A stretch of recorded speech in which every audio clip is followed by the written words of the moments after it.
जरा सोचिए, अगर आपके पास इतना आत्मानुशासन हो जाए कि आप हर सुबह उठकर वही करें जो आपके सपनों को हकीकत में बदलने के लिए जरूरी है, बहानों को खत्म कर सकें और अपनी जिंदगी का पूरा कंट्रोल खुद ले लें, तो क्या आप वही इंसान रहेंगे जो आज हैं? शायद नहीं। और यही ताकत हमें मिलती है पीटर हॉलिंस की किताब द सेल्फ डिसिप्लिन मैनुअल से, जहां वो बताते हैं कि असली सफलता का राज टैलेंट या किस्मत नहीं बल्कि खुद को हर दिन हर पल अनुशासित रखने की कला है। अगर आपको ऐसी ही और किताबों की समरी चाहिए तो कमेंट में लिखो बुक, और वीडियो को अभी लाइक कर दीजिए, चैनल को सब्सक्राइब कर लीजिए और कमेंट में लिखिए कि अगली बार आप कौन सी बुक समरी सुनना चाहते हैं। आत्मानुशासन यानी सेल्फ डिसिप्लिन को समझने के लिए हमें पहले ये मानना पड़ेगा कि इंसान की सबसे बड़ी दुश्मनी बाहर की दुनिया से नहीं बल्कि खुद के भीतर से होती है। हमारे अपने बहाने, हमारी टालमटोल की आदत और वो आलस जो हमें सही समय पर सही काम करने से रोक देता है। पीटर हॉलिंस इस किताब में कहते हैं कि अगर हम अपनी जिंदगी की दिशा बदलना चाहते हैं तो हमें अपनी आदतों और फैसलों पर काबू पाना होगा, क्योंकि सेल्फ डिसिप्लिन कोई जन्मजात गिफ्ट नहीं बल्कि एक स्किल है जिसे कोई भी इंसान अभ्यास करके सीख सकता है। किताब हमें बताती है कि जब तक हम हर छोटे बड़े काम को अपने नियंत्रण में नहीं लाते, तब तक हमारे बड़े सपने सिर्फ सपने ही रह जाते हैं। कई लोग मानते हैं कि मोटिवेशन सबसे जरूरी है, लेकिन सच ये है कि मोटिवेशन भावनाओं पर निर्भर है और भावनाएं बदलती रहती हैं। कभी हम ऊर्जावान महसूस करते हैं तो कभी पूरी तरह थके हुए। लेकिन अनुशासन वही है जो हमें हमारे मूड से ऊपर उठाकर भी काम करवाता है। यही कारण है कि जो लोग सिर्फ प्रेरणा के भरोसे रहते हैं वो अक्सर बीच रास्ते में हार मान लेते हैं, जबकि जिनके पास अनुशासन होता है वे हर हाल में अपने लक्ष्य तक पहुंच जाते हैं। लेखक इस बात पर जोर देते हैं कि आत्मानुशासन एक तरह का मानसिक मांसपेशी यानी मेंटल मसल है। जितना आप इसे उपयोग करेंगे उतना ये मजबूत होगा, और अगर आप इसे अनदेखा करेंगे तो ये कमजोर पड़ जाएगा। इसका मतलब है कि हमें अपने रोजमर्रा के छोटे छोटे फैसलों से शुरुआत करनी चाहिए, जैसे कि सुबह अलार्म बजते ही उठ जाना बजाय स्नूज करने के, वर्कआउट के लिए जाना भले ही मन न करे, या फिर सोशल मीडिया स्क्रॉल करने की बजाय पढ़ाई और काम को प्राथमिकता देना। शुरुआत में ये सब मुश्किल लगता है क्योंकि हमारा दिमाग हमेशा आसान रास्ता चुनना चाहता है। वो हमें कंफर्ट जोन में रखकर सुरक्षित महसूस कराना चाहता है। लेकिन किताब कहती है कि असली विकास कंफर्ट जोन से बाहर निकलने में है। पीटर हॉलिंस बताते हैं कि डिसिप्लिन को समझने का एक तरीका यह है कि आप खुद से पूछें कि आपके लिए लंबी अवधि का सुख ज्यादा जरूरी है या छोटी अवधि की खुशी, क्योंकि अधिकतर लोग शॉर्ट टर्म प्लेजर में फंसकर लॉन्ग टर्म सक्सेस से दूर हो जाते हैं। हम चॉकलेट खा लेते हैं क्योंकि अभी स्वाद अच्छा लगता है, लेकिन सालों बाद उस आदत का असर मोटापे और बीमारियों के रूप में सामने आता है। हम पढ़ाई टालते हैं क्योंकि आज टीवी देखना आसान लगता है, लेकिन बाद में वही टाल मटोल हमें परीक्षा या करियर में पीछे धकेल देती है। इसीलिए किताब कहती है कि हर बार जब आप कठिन रास्ता चुनते हैं तो असल में आप अपनी इनर स्ट्रेंथ बढ़ाते हैं, और हर बार जब आप आसान रास्ता चुनते हैं तो आप खुद को कमजोर करते हैं। अब सवाल उठता है कि आखिर अनुशासन को विकसित कैसे किया जाए। तो हॉलिंस कहते हैं कि सबसे पहले आपको अपने जीवन का स्पष्ट उद्देश्य चाहिए, क्योंकि बिना पर्पस के अनुशासन टिकता नहीं है। अगर आपको पता ही नहीं कि आपको कहां पहुंचना है तो फिर आप रास्ते पर चलने की ताकत कहां से लाएंगे।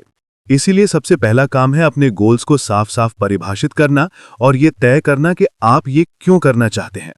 इसके बाद आता है छोटे छोटे टारगेट्स बनाने का तरीका, क्योंकि दिमाग बड़े कामों से डरता है, लेकिन अगर वही काम छोटे हिस्सों में बांट दिया जाए तो उसे करना आसान लगता है। जैसे कि अगर आपको एक किताब लिखनी है तो रोज पूरी किताब लिखने का दबाव लेने के बजाय सिर्फ एक पेज लिखने का नियम बनाइए। धीरे धीरे वही छोटे छोटे कदम बड़ी सफलता में बदल जाते हैं। किताब हमें यह भी सिखाती है कि डिसिप्लिन सिर्फ विल पावर पर आधारित नहीं है, क्योंकि विल पावर सीमित होती है। ये सुबह मजबूत होती है और दिन भर धीरे धीरे कम होती जाती है। इसीलिए सफल लोग अपनी दिनचर्या इस तरह बनाते हैं कि सबसे महत्वपूर्ण काम सुबह सुबह ही निपटा लें, जब उनकी मानसिक शक्ति सबसे ज्यादा होती है। साथ ही वे अपने वातावरण को इस तरह तैयार करते हैं कि बुरी आदतों के मौके कम से कम मिलें। उदाहरण के लिए, अगर आप जंक फूड नहीं खाना चाहते तो उसे घर में लाकर ही मत रखिए। अगर आप पढ़ाई करना चाहते हैं तो कमरे से डिस्ट्रैक्शंस जैसे कि फोन या टीवी हटा दीजिए। वातावरण हमारी इच्छा शक्ति से भी ज्यादा ताकतवर होता है, क्योंकि जब सही माहौल होता है तो अनुशासन अपने आप आसान लगने लगता है। किताब ये भी बताती है कि अनुशासन विकसित करने के लिए हमें इंस्टेंट ग्रेटिफिकेशन यानी तुरंत मिलने वाली संतुष्टि को डीले करना सीखना होगा। इसका मतलब है कि हर बार जब हम तुरंत मजा लेने के बजाय इंतजार करना सीखते हैं तो हम अपने दिमाग को ट्रेन करते हैं कि वो बड़े और महत्वपूर्ण लक्ष्यों के लिए धैर्य रखे। यही अभ्यास धीरे धीरे हमारी जिंदगी को ऐसी दिशा देता है कि हम उन चीजों को हासिल कर पाते हैं जिन्हें कभी असंभव मानते थे। पीटर हॉलिंस अपनी किताब में बार बार इस बात पर जोर देते हैं कि आत्म अनुशासन का असली मतलब सिर्फ खुद को रोकना या मजबूरी में काम करना नहीं है, बल्कि ये उस स्वतंत्रता को पाने का तरीका है जहां हम अपनी जिंदगी को अपने हिसाब से ढाल सकते हैं। वे कहते हैं कि डिसिप्लिन लोग अपनी इच्छा से नियम बनाते हैं और उन्हीं नियमों में जीना चुनते हैं, क्योंकि वे जानते हैं कि आज की थोड़ी सी कठिनाई भविष्य की बहुत बड़ी आसानी बन जाती है। उदाहरण के लिए, कोई छात्र रोज पढ़ाई करने का अनुशासन रखता है तो उसका परिणाम यह होता है कि परीक्षा के समय उसे भाग दौड़ और डर का सामना नहीं करना पड़ता। वहीं जो लोग पढ़ाई टालते रहते हैं वे आखिर में तनाव और असफलता का बोझ झेलते हैं। किताब हमें यह भी समझाती है कि अनुशासन का गहरा संबंध हमारी आदतों से है। हमारी जिंदगी का लगभग 80% हिस्सा आदतों से चलता है, यानी हम बिना सोचे समझे वही करते हैं जो रोज दोहराते हैं। इसलिए अगर हमारी आदतें कमजोर हैं तो हम कभी भी बड़े लक्ष्य तक नहीं पहुंच सकते। हॉलिंस कहते हैं कि नई आदतें बनाने के लिए कंसिस्टेंसी सबसे अहम है। शुरुआत में भले ही छोटे स्तर पर हो, लेकिन रोजमर्रा की नियमितता ही उसे पक्का बनाती है। अगर आप रोज सिर्फ 10 मिनट दौड़ते हैं तो वो धीरे धीरे आपकी लाइफस्टाइल का हिस्सा बन जाएगा और एक दिन वही 10 मिनट आपको लंबी दौड़ में भी सक्षम बना देंगे। लेकिन अगर आप एक ही दिन 2 घंटे भागकर फिर हफ्तों छोड़ देंगे तो उसका कोई असर नहीं होगा। किताब इस बात पर जोर देती है कि डिसिप्लिन का सबसे बड़ा दुश्मन है इंस्टेंट कंफर्ट, और यही दिमाग की चाल होती है, क्योंकि हमारा मस्तिष्क हमेशा ऊर्जा बचाना चाहता है और आसान विकल्प चुनता है। इसीलिए जब हम कोई नया काम शुरू करते हैं तो हमें अचानक बहुत भारीपन और थकान महसूस होती है, जबकि असल में वो थकान शारीरिक नहीं बल्कि मानसिक होती है। हॉलिंड सुझाव देते हैं कि इस झूठी थकान को पहचानना और उसे पार करना ही अनुशासन की असली परीक्षा है। इसके लिए हमें खुद को ये याद दिलाना होता है कि डिस्कम्फर्ट हमेशा टेम्परेरी है, लेकिन परिणाम परमानेंट होते हैं। जैसे ही आप थोड़ी देर तक उस असुविधा को सह लेते हैं, दिमाग मान जाता है और काम आसान लगने लगता है। किताब हमें यह भी बताती है कि अनुशासन को बनाए रखने के लिए हमें अपने भावनाओं और विचारों पर नजर रखना होगा। अक्सर हम किसी काम को इसलिए छोड़ देते हैं क्योंकि मन करता है कि अभी नहीं करना। लेकिन अगर आप ये समझ लें कि मन की इच्छाएं स्थायी नहीं हैं, तो आप उनसे बंधे नहीं रहेंगे। भावनाएं आती जाती रहती हैं, लेकिन अनुशासन वही है जो भावनाओं के बावजूद काम जारी रखे। हॉलिंस इस बिंदु को स्पष्ट करने के लिए एक उदाहरण देते हैं कि जैसे खिलाड़ी चाहे मन करे या ना करे, रोज अभ्यास करता है क्योंकि वो जानता है कि मैच के दिन सिर्फ वही मेहनत उसकी जीत तय करेगी। अगर वो हर बार मूड के हिसाब से प्रैक्टिस करेगा तो कभी भी प्रोफेशनल स्तर तक नहीं पहुंच पाएगा। किताब हमें यह भी सिखाती है कि अनुशासन सिर्फ काम में नहीं बल्कि सोचने के तरीके में भी होना चाहिए। कई लोग नकारात्मक सोच में फंस जाते हैं और खुद को समझाते रहते हैं कि ये बहुत मुश्किल है, मैं ये नहीं कर सकता, या फिर मेरे पास समय नहीं है। लेकिन हॉलिंस कहते हैं कि अनुशासन का हिस्सा ये है कि आप अपने विचारों को नियंत्रित करें और खुद को सही दिशा में धकेलें।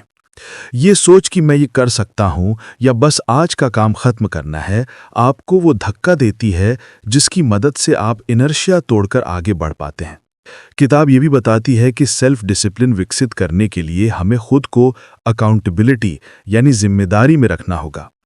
जब आप अपने काम या लक्ष्य को सिर्फ अपने लिए रखते हैं तो आप उसे टाल भी सकते हैं क्योंकि कोई देखने वाला नहीं है। लेकिन अगर आप किसी और के साथ शेयर कर दें या खुद के लिए पब्लिक कमिटमेंट बना लें तो दबाव और जिम्मेदारी के कारण आप ज्यादा अनुशासित रहेंगे। इसीलिए लेखक सलाह देते हैं कि अपने लक्ष्यों को किसी भरोसेमंद दोस्त या परिवार के साथ साझा करें ताकि आप उसे निभाने के लिए मजबूर रहें। किताब में यह भी बताया गया है कि अनुशासन को बनाए रखने के लिए हमें खुद को इनाम देना भी जरूरी है। अगर आप सिर्फ सख्ती करेंगे तो दिमाग रेबल करेगा और आपको थका देगा। लेकिन अगर आप छोटी छोटी उपलब्धियों पर खुद को खुश करेंगे तो दिमाग उस अनुभव को सकारात्मक रूप में जोड़ेगा और वो आदत टिकने लगेगी। ये इनाम बहुत बड़ा नहीं होना चाहिए, जैसे कि एक हफ्ते की नियमित पढ़ाई के बाद खुद को पसंदीदा मूवी देखने देना या एक किसी छोटे से ट्रीट से खुश करना। ये तरीका दिमाग को ये सिखाता है कि अनुशासन कोई सजा नहीं बल्कि एक सकारात्मक अनुभव है।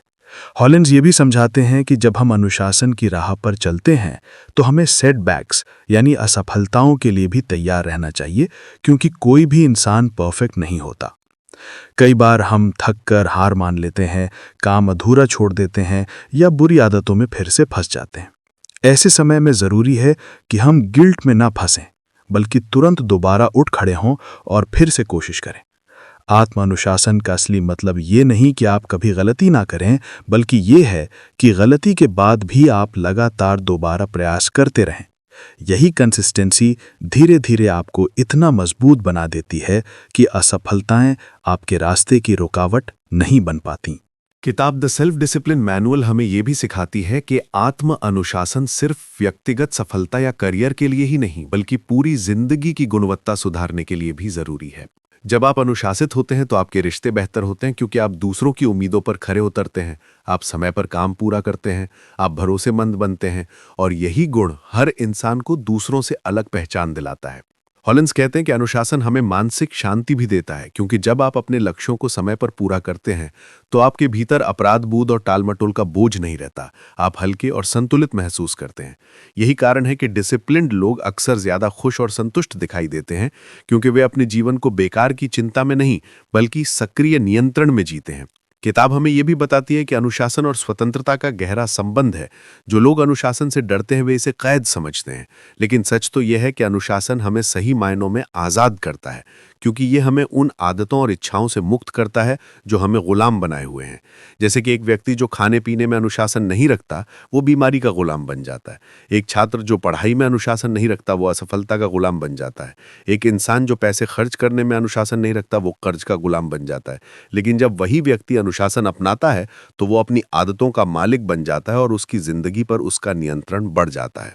हॉलिंस इस किताब में यह भी बताते हैं कि अनुशासन के लिए सबसे अहम चीज है सेल्फ अवेयरनेस, यानी आत्म जागरूकता। क्योंकि जब तक आप खुद को पहचानेंगे नहीं, तब तक आप अपनी कमजोरियों और ताकतों को सही ढंग से नियंत्रित नहीं कर पाएंगे। हमें यह जानना होगा कि किन परिस्थितियों में हम सबसे ज्यादा कमजोर पड़ते हैं, कौन सी चीजें हमें टाल मटोल की तरफ खींचती हैं, किस समय हमारी ऊर्जा सबसे ज्यादा होती है और किस समय हम आलस से भर जाते हैं। जब आप खुद को पहचान लेते हैं तो अनुशासन बनाना आसान हो जाता है, क्योंकि आप अपने दिन और अपने वातावरण को उसी हिसाब से ढाल सकते हैं। उदाहरण के लिए, अगर आप जानते हैं कि सुबह आपका दिमाग सबसे तेज चलता है तो सबसे कठिन काम सुबह ही करिए, और अगर आपको पता है कि शाम को आप थक जाते हैं तो उस समय हल्के और आसान काम रखिए। किताब ये भी बताती है कि अनुशासन को लंबे समय तक बनाए रखने के लिए हमें अपनी पहचान बदलनी होगी। अगर आप खुद को बार बार ये कहते हैं कि मैं बहुत आलसी हूं, तो दिमाग उसी पहचान को मजबूत करेगा और आपका व्यवहार भी वैसा ही होगा। लेकिन अगर आप खुद को ये मानना शुरू कर दें कि मैं अनुशासित इंसान हूं, मैं अपनी जिंदगी को नियंत्रण में रख सकता हूं, तो धीरे धीरे आपकी आदतें उसी पहचान के अनुसार बदलने लगेंगी। ये पहचान का बदलाव अंदर से अनुशासन पैदा करता है, क्योंकि अब आप सिर्फ नियम निभाने के लिए नहीं, बल्कि अपनी नई पहचान को साबित करने के लिए काम करेंगे। हॉलिंस एक और महत्वपूर्ण बात बताते हैं कि अनुशासन को विकसित करने के लिए हमें अपने लंबे लक्ष्यों को बार बार याद दिलाना चाहिए। दिमाग हमेशा इमीडिएट रिवॉर्ड, यानी तुरंत मिलने वाले इनाम की तरफ भागता है। इसलिए अगर आप अपने बड़े लक्ष्य को बार बार सामने नहीं रखेंगे तो दिमाग छोटे प्लेजर्स में उलझा रहेगा। इसलिए विजन बोर्ड बनाइए, अपने गोल्स को लिखकर दीवार पर लगाइए, हर सुबह उन्हें पढ़िए, ताकि दिमाग को याद रहे कि आपने अनुशासन क्यों चुना है। किताब कहती है कि अनुशासन कोई एक बार की मेहनत नहीं, बल्कि जीवन भर का अभ्यास है। हर दिन हमें छोटे छोटे चुनाव करने होते हैं, और वही चुनाव हमारे भविष्य की दिशा तय करते हैं। आज आप क्या खाते हैं, आज आप पढ़ाई करते हैं या टालते हैं, आज आप कसरत करते हैं या आराम करते हैं, ये सब मिलकर आपके कल का चेहरा बनाते हैं। हॉलैंड साफ कहते हैं कि डिसिप्लिन्ड इंसान और अनडिसिप्लिन्ड इंसान के बीच का फर्क टैलेंट या भाग्य का नहीं, बल्कि रोजमर्रा के छोटे छोटे चुनावों का है। ये किताब हमें प्रेरित करती है कि अगर हम सचमुच अपने सपनों को साकार करना चाहते हैं तो हमें हर दिन अनुशासन को प्राथमिकता देनी होगी। हो सकता है शुरुआत में ये मुश्किल लगे, कई बार हम हार भी जाएं, लेकिन अगर हम लगातार लौट कर फिर से अनुशासन अपनाते रहेंगे तो धीरे धीरे ये हमारी दूसरी प्रकृति बन जाएगी। और जब एक बार अनुशासन आपकी आदत बन गया तो फिर कोई ताकत आपको रोक नहीं पाएगी, क्योंकि अब आप अपने आप के मालिक बन चुके होंगे। तो दोस्तों, ये थी पीटर हॉलिंस की किताब द सेल्फ डिसिप्लिन मैनुअल की समरी, जिसने हमें सिखाया कि असली सफलता का राज टैलेंट नहीं, बल्कि हर दिन का आत्म अनुशासन है। अगर आपको ये वीडियो पसंद आया और आप चाहते हैं कि मैं इसी तरह की और किताबों की समरी आपके लिए लाऊं, तो इस वीडियो को लाइक कीजिए, चैनल को सब्सक्राइब कीजिए और कमेंट करके बताइए कि अगली बार आप किस किताब की समरी सुनना चाहते हैं।